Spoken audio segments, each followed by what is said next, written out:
दक्षिण भारत के 130 सीटों में से इस बार बीजेपी का क्या होगा, सबसे बड़ा सवाल यही है। और एक बहुत बड़ी तस्वीर मैं आपके सामने रखने जा रहा हूं। 130 सीटें हैं दक्षिण भारत में, और इन 130 सीटों में से 2 राज्यों में बीजेपी का खाता बंद है, जबकि इस बार 2 राज्यों में तो पिछली बार 2019 के चुनाव में ही कांग्रेस का बहुत शानदार प्रदर्शन रहा था, और इस बार 2 राज्य कांग्रेस की झोली में आ गए हैं, कर्नाटक और कर्नाटक के साथ साथ तेलंगाना। यानी 2+2 कांग्रेस अब हो गई है। तो 4 राज्यों में से 6 राज्य कुल हैं, जिसमें पुडुचेरी केंद्र शासित प्रदेश है, 5 राज्य हैं। 4 राज्यों में कांग्रेस दमखम के साथ में, पूरी मजबूती के साथ में है। बीजेपी 2 राज्यों में डब्बा गोल है, 0 पर, शून्य पर। वैसे 3 राज्य हैं, लेकिन एक आंध्र प्रदेश की अगर बात करेंगे तो आंध्र प्रदेश में बीजेपी और कांग्रेस दोनों ही शून्य पर है।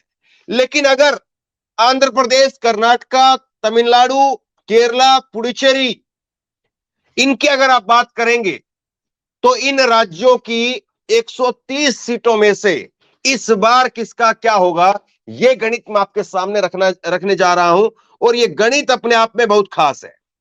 ये 130 सीटों का गणित वो किस पर जो है इस बार कितना भारी पड़ेगा, यह सबसे बड़ा सवाल है।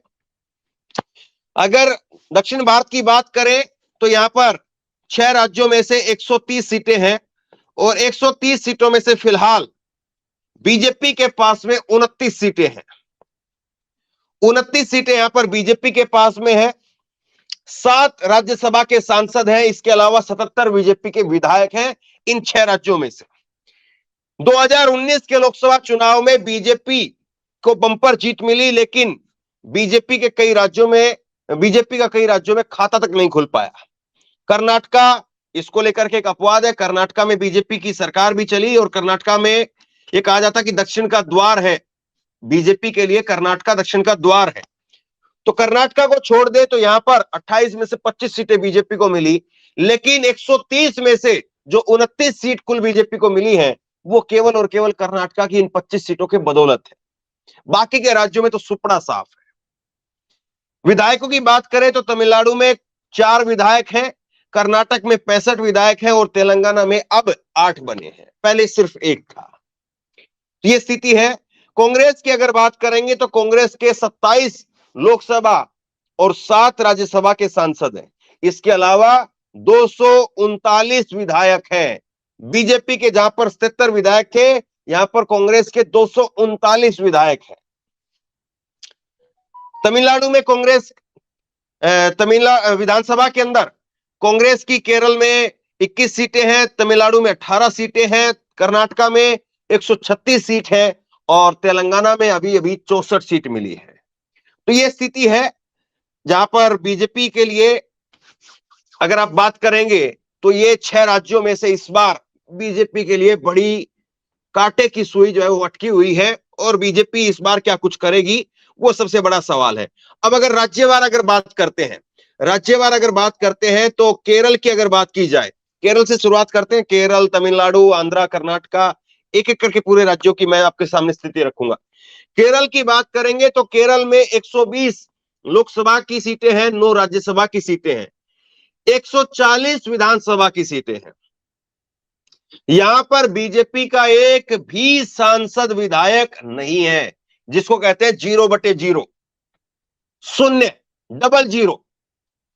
केरल कांग्रेस के 21 विधायक हैं, 14 लोकसभा के सांसद हैं, और 1 राज्यसभा का सांसद है। 15 सीटें अन्य पार्टियों, बाकी सीटें अन्य पार्टियों के पास में, जिसमें से 1 सीट जो है वो कांग्रेस गठबंधन के अलावा गई थी, बाकी सीटें कांग्रेस गठबंधन में ही हैं।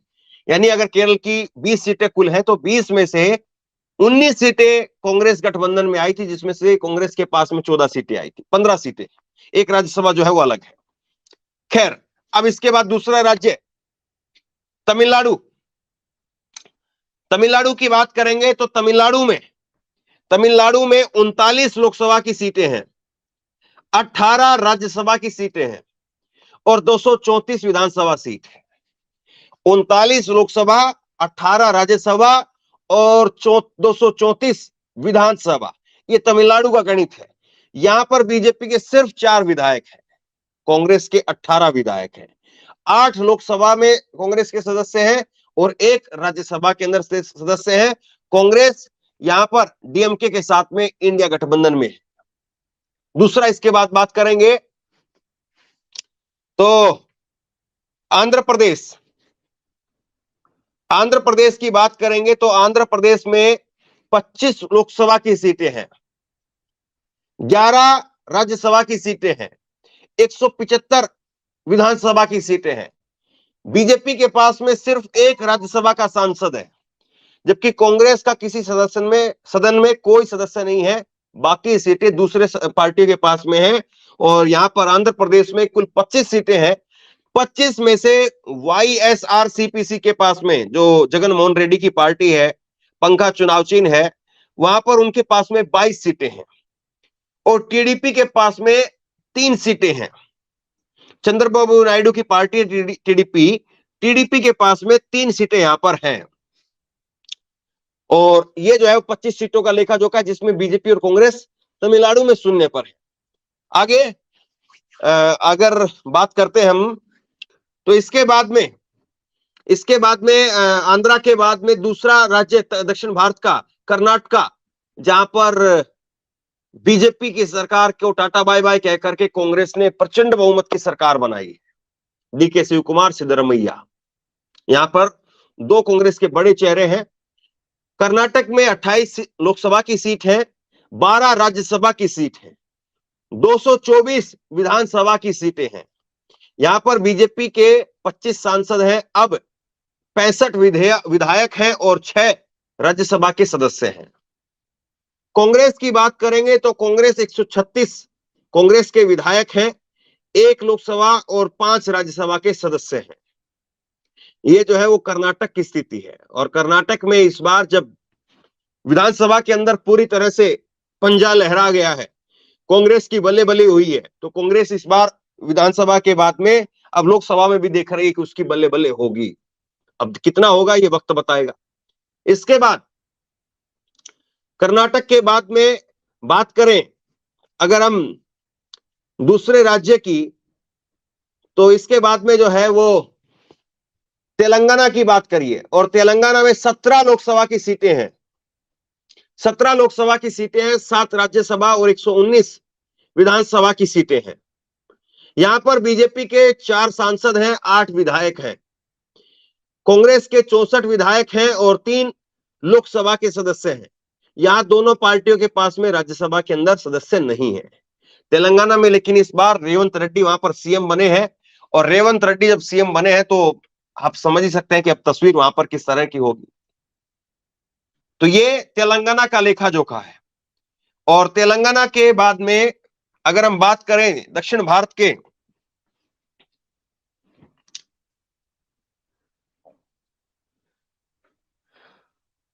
तो दक्षिण भारत के पुडुचेरी की अगर बात करेंगे तो एक वहां पर सीट है पुडुचेरी के पास में। अब अगर राज्यों के हिसाब से सीटों की और वोट शेयर की बात करें तो सीट और वोट शेयर आप देखिए, केरल से शुरुआत करते हैं। केरल से शुरुआत करते हैं और केरल में यहां पर डीएमके, केरल में बात करेंगे तो केरल के अंदर कांग्रेस की 15 लोकसभा की सीटें हैं, 37% वोट शेयर है कांग्रेस के पास में। आईएमएल के पास में 2 सीट है और 5.5 वोट परसेंटेज है। सीपीआई के पास में 1 सीट है और 2.6 वोट परसेंटेज है यहां पर। इसी तरह से आरसीपी के पास में 1 सीट है और 2.5 वोट परसेंट है। केसीएम के पास में 1 सीट है और 2.1 जो है वो वोट शेयर है। तो ये यहां पर जो है वो वोट शेयर नजर आ रहा है केरल का। और अगर दूसरे ग्राफिक में मैं अगर केरल के वोट शेयर को आपको दिखाऊं तो ये आप देखिए, जो ग्रीन रंग यहां पर नजर आ रहा है वो केरल का वोट शेयर है। ग्रीन कलर जो आपको दिखाई दे रहा है ये केरल का वोट शेयर है। और सीपीआई एम जो है वो यहां पर 11% के साथ में, कांग्रेस के साथ में ही थे। और सीपीआई के नाम से लाल जो आपको वोट शेयर दिखाई दे रहा है 6.1, ये केवल एक जो है वो एलडीएफ के पास में गया। बाकी 19 सीटें ये सारी की सारी कांग्रेस गठबंधन के पास चली गई थी। अब इसके बाद में तमिलनाडु की बात करेंगे आप, तो तमिलनाडु की बात करेंगे तो तमिलनाडु का आप जो है वो आंकड़ा देखिए। तमिलनाडु के अंदर कांग्रेस की 15 सीटें हैं। माफ कीजिए, तमिलनाडु के अगर आंकड़ा देखता है तो तमिलनाडु में डीएमके के पास में 23 सीटें हैं, 33% वोट शेयर है। कांग्रेस की यहां पर 8 सीटें हैं, 12% वोट शेयर है। सीपीआई के पास में 2 सीटें हैं और 2% का ही वोट शेयर है। सीपीआई एम की भी 2 सीटें हैं और 2% का वोट शेयर है। आईएमएल के पास में 1 सीट, 1% का वोट शेयर उसके पास में है। और अन्य की बात करेंगे तो 2 सीटें यहां पर है। यानी कांग्रेस गठबंधन डीएमके के नेतृत्व में यहां पर है, वहां पर 39 में से 38 सीट जीतता है और सिर्फ 1 सीट जाती है एआईएडीएमके के पास में, जो बीजेपी के साथ में 2019 में गठबंधन में थे। लेकिन अब वो 1 सीट भी नहीं रही है, वो 1 सीट भी नहीं रही है। और अब जो है वो एआईएडीएमके अलग हो गई है और बीजेपी अलग हो गई है। ये ताजा स्थिति है। दूसरे ग्राफिक में अगर आप समझेंगे तमिलनाडु के गणित को, तो यहां पर ग्रीन कलर में जो है 33% जो वोट शेयर दिखाई दे रहा है, ये डीएमके का वोट शेयर है। और एआईएडीएमके का वोट शेयर, जो नीला वोट शेयर आपको दिखाई दे रहा है, बीजेपी और जो है वो एआईएडीएमके का मिला करके 18% वोट शेयर यही है। उसके अलावा सारा का सारा वोट जो है वो एक मुश्त है, वो इंडिया गठबंधन के पास में। यानी तमिलनाडु में बीजेपी का कहीं पर दूर दूर तक नाम लेवा यहां पर जो है वो नहीं है। एआईएडीएमके की हालत खराब हो गई थी, सिर्फ 1 सीट आई थी और इसीलिए उन्होंने टाटा बाय बाय भी कर दी। ये स्थिति यहां पर आपको दिखाई दे रही है। इसके बाद में अगर बात करते हैं कर्नाटका की, तो कर्नाटका की आप देखिए, बीजेपी के पास में 25 सीटें हैं, 25 सीटें हैं और 51% वोट शेयर है। कांग्रेस की जो है वो 1 सीट है और कांग्रेस जो है वो यहां पर 3%, 32% वोट शेयर उसके पास में है। सीट कांग्रेस के पास में सिर्फ 1 थी, लेकिन हर सीट पर कांग्रेस पार्टी दूसरे नंबर पर रही। जेडीएस की बात करेंगे तो जेडीएस 1 सीट पर है और दूसरी अन्य जो है वो सीट रही निर्दलीय खाते में, सिर्फ 1 सीट गई है। ये कर्नाटक का गणित है। कर्नाटक के जो है वो आप ग्राफिक के जरिए समझेंगे तो 51%, आधे से ज्यादा में जो है वो बीजेपी है और आधे में बाकी की पार्टियां, जिसमें 32% कांग्रेस का वोट शेयर है। तो 32% कांग्रेस का वोट शेयर है और अब जिस तरह से वहां पर सरकार बनी है, तो निश्चित तौर पर ये जो है कहीं ना कहीं स्थिति वो दूसरी बनेगी और बीजेपी को वहां पर अभी भी एक तगड़ा झटका जो है जरूर दिया जा सकता है। तो ये कर्नाटक का वोट शेयर है। इसके बाद में आंध्रा की बात करेंगे तो आंध्रा में वाईएसआरसीपी के पास में 22 सीटें हैं, 49% वोट शेयर है। टीडीपी के पास में 3 सीटें हैं और 40% का वोट शेयर है। और इसके बाद में अगर आप बात करेंगे आंध्र प्रदेश की, तो आंध्र प्रदेश में ये वोट शेयर आप देखिए 49% जो है वो वाईएसआरसीपीसी के पास में वोट है और टीडीपी के पास में पिंक कलर का चंद्रबाबू नायडू की पार्टी, तेलुगु देशम पार्टी, उनके पास में 40% का वोट शेयर है। और अगर इसके बाद में जो है वो बात करें तो तेलंगाना की, तेलंगाना के अंदर अगर आप बात करेंगे तो तेलंगाना में टीआरएस के पास में 9 सीटें थी, अब बीआरएस बन गई है टीआरएस और 41% उसका वोट शेयर है। बीजेपी, उसके पास में 4 सीटें थी और 19 जो है उसका वोट शेयर है। कांग्रेस के पास में 3 सीटें हैं और 29% वोट शेयर है। अच्छा खासा वोट शेयर, बीजेपी से कहीं ज्यादा, और दूसरी पार्टी तब भी थी और अब तो पहली पार्टी बन गई है। एमआईएम के पास में सिर्फ 1 सीट है, 2% का वोट शेयर है। तो ये जो है वो गणित है और ये गणित ये बता रहा है कि बीजेपी के लिए यहां पर हालत खराब है।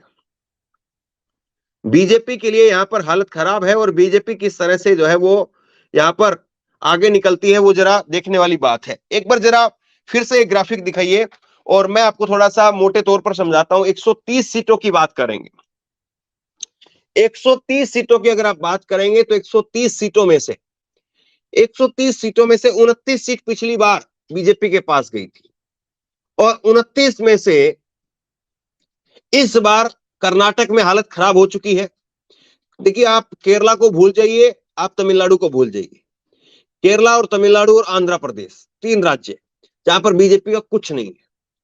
इन तीनों राज्यों में बीजेपी का कोई नहीं है। एक सीट भी आने की उम्मीद जो है वो कोई सर्वे में, कहीं आकलन में, कहीं ओपिनियन पोल में दिखाई नहीं देता है। और इसके साथ में अगर आप देखेंगे तो कर्नाटका उसका मेन होल्ड था, क्योंकि 130 में से 29 सीटें जो बीजेपी ने दक्षिण भारत में जीती, तो 25 सीटें जो है वो कर्नाटका से जीती, और वही सीट केवल और केवल थी, बाकी 4 सीटें तेलंगाना से जीती। लेकिन इस बार तेलंगाना में कांग्रेस की अच्छी प्रचंड बहुमत की सरकार बनी है, तो निश्चित तौर पर उसकी स्कीमों का, उसकी योजनाओं का असर रहेगा। पहले दिन से ही महिलाओं का किराया फ्री हो गया है वहां पर बसों के अंदर। तो इस तरह से जो चीजें अब आगे बढ़ रही है, वो निश्चित तौर पर बीजेपी के लिए वहां पर सुखद नहीं कही जा सकती है। दूसरी बात आप देखेंगे, यहां पर जो सबसे बड़ी बात है, सबसे बड़ी बात है वो ये है कि तेलंगाना के अंदर और कर्नाटका में, दोनों जगह पर, कर्नाटका खास करके, कर्नाटका में डीके शिव कुमार को कमान सौंपी हुई कांग्रेस की तरफ से, और सिद्धरमैया वहां पर सरकार चला रहे हैं। तो सिद्धरमैया के पूरे कांधे पर जो है वो इस बार जिम्मेदारी है, और उनके साथ साथ जो है वो शिव कुमार उनके साथ में जोड़ी में है। तो शिव कुमार और सिद्धरमैया दोनों की जोड़ी, वो क्या कुछ वहां पर जो है वो रंग भर पाती है कांग्रेस के लिए, ये सबसे बड़ा सवाल है। लेकिन यही वो राज्य है जहां से कांग्रेस को सबसे ज्यादा उम्मीदें हैं। देखिए, 22 जनवरी राम मंदिर, राम मंदिर, ये सब कुछ जो है वो कहीं ना कहीं उत्तर भारत तक या मध्य भारत तक सिमट करके रह जाएगा। आप कितनी भी कोशिश करिए, यूपी के बाहर, मध्य प्रदेश के बाहर, राम या फिर राजस्थान के बाहर, आपको और ज्यादा इंपैक्ट जो है देखने को नहीं मिलेगा। और यूपी का आदमी एक ही बार तो वोट करेगा, 2 बार तो वोट नहीं कर रहा है। तो बीजेपी के लिए पिछली बार यूपी में जो खचाखच सीटें आई थी, हरियाणा में 10 की 10 सीटें आ गई थी, राजस्थान में सारी की सारी सीटें आ गई थी, इसी तरह से तमिलनाडु, उत्तराखंड, बिहार, तो हर जगह तो बीजेपी प्लस में ही रही थी। तो वहां पर तो कुछ ना कुछ तो नुकसान होगा बीजेपी को। और अगर बीजेपी को कुछ भी नुकसान नहीं भी होता है, तो बीजेपी ऐसा तो है नहीं कि उससे ज्यादा ले आएगी। 10 में से 10 पिछली बार आपकी आई थी, अब 10 में से 12 थोड़ी ना आ सकती है, 10 में से 8 हो सकती है, 10 में से 9 हो सकती है, 10 में से 5 हो सकती है। तो ये सारी चीजें हैं। तो जो लोगों को लग रहा है कि नहीं भाई, राम मंदिर का इंपैक्ट है या और दूसरी चीजों का इंपैक्ट है, तो इसलिए पता नहीं क्या हो जाएगा, क्या इस बार होने वाला है। लेकिन ये 130 सीटें अगर इस बार एक मुश्त चली गई, इसमें से 25 सीटें जो है वो आंध्र प्रदेश की ऐसी हैं जिन पर सेंधमारी करना कांग्रेस के लिए, इंडिया गठबंधन के लिए मुश्किल है। क्योंकि वहां पर दोनों क्षेत्रीय पार्टियां, टीडीपी और वाईएसआरसीपी, ये दोनों जो है वो ना इंडिया गठबंधन में है और ना ही एनडीए गठबंधन में। जगन मोहन रेड्डी जो है वो जरूर बीजेपी की तरफ जा सकते हैं, लेकिन आंध्र प्रदेश, ये चंद्रबाबू नायडू जो है, उनको तो जेल भेज दिया गया था, अभी वो जेल से आए हैं, तो वहां पर उनका तो मुश्किल ही लग रहा है, वो तो जाएंगे नहीं। लेकिन जगन मोहन रेड्डी को लेकर के जरूर जो है वो चीजें बीजेपी की तरफ से चली जा रही है कि कहीं ना कहीं अगर हमको 10, 12, 15, 20 सीटों का अगर कहीं पर नुकसान हो रहा है, तो यहां से सहयोगी पार्टी के रूप में हम इनको अपने साथ में कर ले, तो हमारे साथ में जो है ये तस्वीर बन सकती है। तो कुल मिलाकर के अगर आप देखेंगे तो दक्षिण भारत के जो 6 राज्य है, पुडुचेरी का केवल एक सीट है, केंद्र शासित प्रदेश है। बाकी पुडुचेरी, तेलंगाना, कर्नाटका और आंध्र प्रदेश, केरल, तमिलनाडु, ये जो 6 राज्य हो गए, इन 6 में से बीजेपी का सिर्फ और सिर्फ कर्नाटका में वोट है। बाकी इस बार नहीं लगता कि वो अपना वोट जो है वो वहां पर बचा पाएगी। तेलंगाना के अंदर, तेलंगाना में इस बार हालत खस्ता है, तेलंगाना में हालत खस्ता है, और बहुत इसी तरह की तस्वीर जो है वो इस बार कर्नाटक में भी दिखाई दे रही है। क्योंकि दोनों जो है कांग्रेस की सरकार हो गई है और दोनों जो है से भारत यात्रा का असर जो है देखने को मिला है, राहुल गांधी का असर देखने को मिला है। और ये दक्षिण भारत के जो राज्य हैं, ये राम मंदिर जैसे मुद्दों से वोट करते भी नहीं है। इनकी अपनी दूसरी आइडियोलॉजी है, इनके अपने दूसरे जो है वो मंदिर है, ये अपने तिरुपति बालाजी और दूसरे मंदिरों को जो है या फिर उन चीजों को ज्यादा तवज्जो देते हैं। और वैसे भी धर्म का जो मुद्दा है वो दक्षिण भारत की राजनीति के ऊपर ज्यादा हावी रहता नहीं है। धर्म का जो मुद्दा है उसको बीजेपी यूपी में, एमपी में, इन राज्यों में भुनाने का जरूर प्रयास करती है और वहां पर सफलता भी मिलती है। लेकिन दक्षिण भारत में जब जाते हैं तो बजरंगबली का याद है आपको क्या मुद्दा जो बनाया गया था बीजेपी की तरफ से, लेकिन फिर उसके बाद में कांग्रेस की तरफ से कहा गया कि बजरंगबली की गदा वो बीजेपी पर ही पड़ गई। तो ये सारी बातें हुई। अब देखने वाली बात यह है कि 130 सीटों में से कांग्रेस गठबंधन पिछली बार जो है वो यहां पर 130 सीटों में से 29 सीट कांग्रेस बीजेपी की हटा दीजिए और 25 सीट में से 25 सीट जो है वो आंध्र प्रदेश की हटा दीजिए, तो कुल मिलाकर के करीब करीब 70-72 सीटें जो है वो इंडिया गठबंधन के पास में आई थी।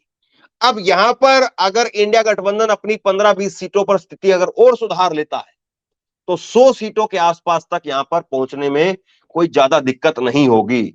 और 25-30 सीट जो बचती भी हैं तो 25-30 सीट वो बचेंगी जिन पर कांग्रेस बीजेपी का नहीं बल्कि क्षेत्रीय पार्टियों का होल्ड रहेगा। और क्षेत्रीय पार्टियों में से अगर किसी तरीके से कोई बातचीत आखिरी दौर में होती है तो हो सकता है कि फिर वो क्षेत्रीय पार्टियां इधर भी चली जाए और उधर भी चली जाए। तो ये अपने आप में गणित है। बहरहाल ये दक्षिण भारत का गणित इस बार किस पर भारी पड़ रहा है, सबसे बड़ा सवाल यही है। 130 सीटें 6 राज्यों में, इस बार क्या वाकई बीजेपी का सुपड़ा साफ होगा? 2 राज्यों में बीजेपी का खाता बंद है और 2 राज्यों में कांग्रेस बल्ले बल्ले पर है और 2 राज्यों में अब कांग्रेस की सरकार बन गई है। तो कांग्रेस वहां से कितना जो है वो अपने लिए निकाल पाती है, सवाल ये है। आप क्या सोचते हैं नीचे कमेंट बॉक्स में लिख करके जरूर बताइए। इस वीडियो को खूब शेयर कीजिए, लोगों तक पहुंचाइए और इसी तरह की तमाम खबरों के लिए ऑनलाइन न्यूज इंडिया को सब्सक्राइब कीजिए। जो बेल आइकन है घंटी है उसको जरूर दबाइए ताकि जैसे कोई खबर अपलोड करें उसकी नोटिफिकेशन सीधे सबसे पहले आपको मिल सके। अगर ये वीडियो फेसबुक पर देख रहे हैं तो फेसबुक पर हमारे पेज को लाइक कीजिए, फॉलो कीजिए और इस खबर को शेयर कीजिए। आपका बहुत बहुत धन्यवाद।